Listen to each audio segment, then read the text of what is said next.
Hi good morning. Monday morning mini log. ನಾನು ಬೆಳಗ್ಗೆನೆ ಪೈನಾಪಲ್ದು tea ಮಾಡ್ಕೊಳ್ಳೋಣ ಅಂತ ಹೇಳ್ಬಿಟ್ಟು ರೆಡಿ ಮಾಡ್ಕೊತಾ ಇದ್ದೀನಿ. ಇದು ಪೈನಾಪಲ್ ಸ್ಕಿನ್ ಡ್ರಿಂಕ್ ಅಂತ ಏನಾದರೂ ಕೂಡ ಕರೀತಾರೆ. ಪೈನಾಪಲ್ ಸಿಪ್ಪೆ ಎಲ್ಲನೂ ಕೂಡ ವಾಶ್ ಮಾಡಿಕೊಂಡು ಇದಕ್ಕೆ ಸ್ವಲ್ಪ ಕಾಳುಮೆಣಸಿನ ಪುಡಿ ಹಾಗೆ ಬೆಲ್ಲ ಹಾಗೆ ನೀರನ್ನು ಹಾಕ್ಕೊಂಡು ಚೆನ್ನಾಗಿ ಕುದಿಸ್ಕೊಂಡು ಇದರ ರಸನ ತಗೊಂಡ್ರೆ ಪೈನಾಪಲ್ದು ಟೀ ರೆಡಿಯಾಗಿ ಹೋಗುತ್ತೆ. ಇದು ಸ್ಕಿನ್ನಿಗೆ ತುಂಬಾ ಒಳ್ಳೆಯದು. ಹಾಗೆಯೇ ನಾನು ಫ್ರೂಟ್ಸ್ ಇತ್ತು, ಹಾಗಾಗಿ ಫ್ರೂಟ್ ಸಲಾಡ್ ಮಾಡ್ಕೊಳ್ಳೋಣ ಅಂತ ಹೇಳ್ಬಿಟ್ಟು ಎಲ್ಲ ಫ್ರೂಟ್ಸ್ಗಳನ್ನು ಕೂಡ ಸಣ್ಣದಾಗಿ ಕಟ್ ಮಾಡ್ಕೊಂಡಿದ್ದೀನಿ. ಹಾಗೆ ಇದಕ್ಕೆ ಒಂದು ಡ್ರೆಸ್ಸಿಂಗ್ ಕೂಡ ಮಾಡಿಕೊಂಡೆ. ಹಾಗೆಯೇ ಇನ್ನು ಪೈನಾಪಲ್ ಕಟ್ ಮಾಡಿರೋದಿತ್ತು, ಹಾಗಾಗಿ ಪೈನಾಪಲ್ದು ಒಂದು ಮಿಲ್ಕ್ ಶೇಕ್ ರೆಡಿ ಮಾಡ್ಕೊಳ್ಳೋಣ ಅಂತ ಹೇಳ್ಬಿಟ್ಟು ಪೈನಾಪಲ್ದು ಮಿಲ್ಕ್ ಶೇಕ್ನು ಕೂಡ ರೆಡಿ ಮಾಡಿಕೊಂಡೆ.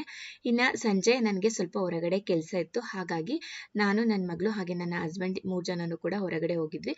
ನನ್ನ ಕೆಲಸ ಎಲ್ಲನೂ ಮುಗಿಸ್ಕೊಂಡು ಹಾಗೆಯೇ ನನ್ನ ಮಗಳನ್ನ ಪಾರ್ಕಿಗೂ ಕೂಡ ಕರ್ಕೊಂಡೋಗಿ ಅಲ್ಲಿ ಸ್ವಲ್ಪ ಆಟ ಆಡಿಸ್ಕೊಂಡು ಮನೆಗೆ ಕರ್ಕೊಂಡು ಬಂದು ಇವತ್ತಿನ ಒಂದು ಮಿನಿ ಲಾಗ್ ಇಷ್ಟೇ.